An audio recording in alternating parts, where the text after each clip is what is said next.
Bonjour à toi, cher cycliste. Aujourd'hui, un sujet très important, comment choisir la bonne taille de vélo.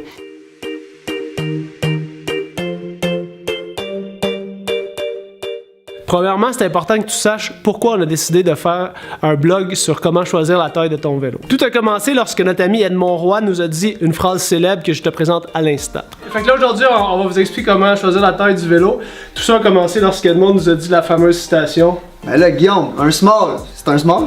Exactement. On va t'expliquer pourquoi c'est pas la vérité. Effectivement, dire qu'un small, c'est quelque chose qu'on entend fréquemment.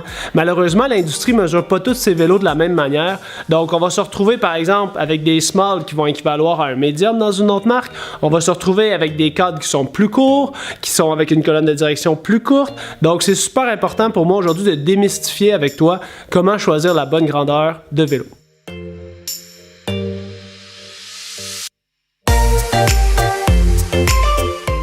Trop souvent, en clinique, je vois des gens qui se présentent avec des vélos qui sont trop longs, avec des reach, la distance entre les fesses puis les mains qui est trop grande. On a de la difficulté à raccourcir cette distance-là. On voit aussi trop souvent des gens qui ont des cockpit drop, donc une différence entre la hauteur de la selle puis la hauteur du cockpit qui est trop grande. Ces gens-là vont avoir trop de poids subjectivement sur leurs mains, ça va leur amener des inconforts au niveau du cou, des inconforts dans le dos. Donc, il y a plusieurs choses à savoir avant de te lancer dans l'achat d'un nouveau vélo et c'est ce que je te présente aujourd'hui. Dans la catégorie What Not To Do. Oui. Quoi? Ok. Non mais là, je dis pas ça de bon. Oui, tu as dit ça. Ok, Edmond, comment t'as checké les cadres? Je les ai mesurés. J'ai mesuré les cadres en les mettant devant le miroir. Puis j'ai mis mes mains et j'ai testé la longueur, ils sont exactement de la même longueur. Ok.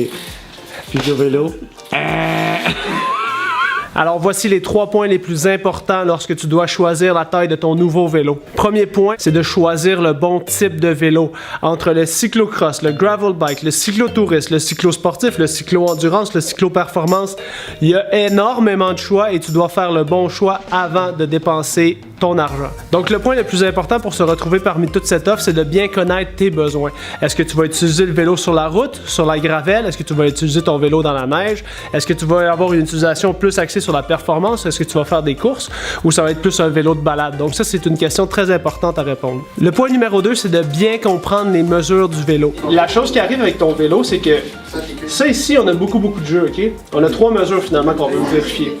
La hauteur pour le CQ, la longueur ici, la hauteur de la colonne de direction, le headset. Fait que ça ici, on a beaucoup de variabilité. Fait que sur un médium, on peut aller te mettre la même chose. Mais sauf qu'on n'a pas énormément de variabilité ici parce que si je te mets une potence de 70 mm, ton handling va être super nerveux, super inconfortable. Donc peut-être qu'on peut aller rechercher la même hauteur de selle sur le médium, tu vas tomber direct sur tes cocottes au lieu d'avoir les mains ici. Parfait. C'est ça l'objectif. Donc les 3 mesures les plus importantes à comprendre sont sur le graphique juste ici. Donc la longueur du tube de selle, la longueur du tube horizontal et la longueur de la colonne de direction. Ce qu'il faut savoir, c'est que les 2 mesures les plus souvent sous-estimées sont les 2 plus importantes, soit la longueur du tube horizontal et la longueur de la colonne de direction. Pourquoi? Parce que c'est au niveau de ces mesures-là qu'on a le moins de possibilités d'ajustement.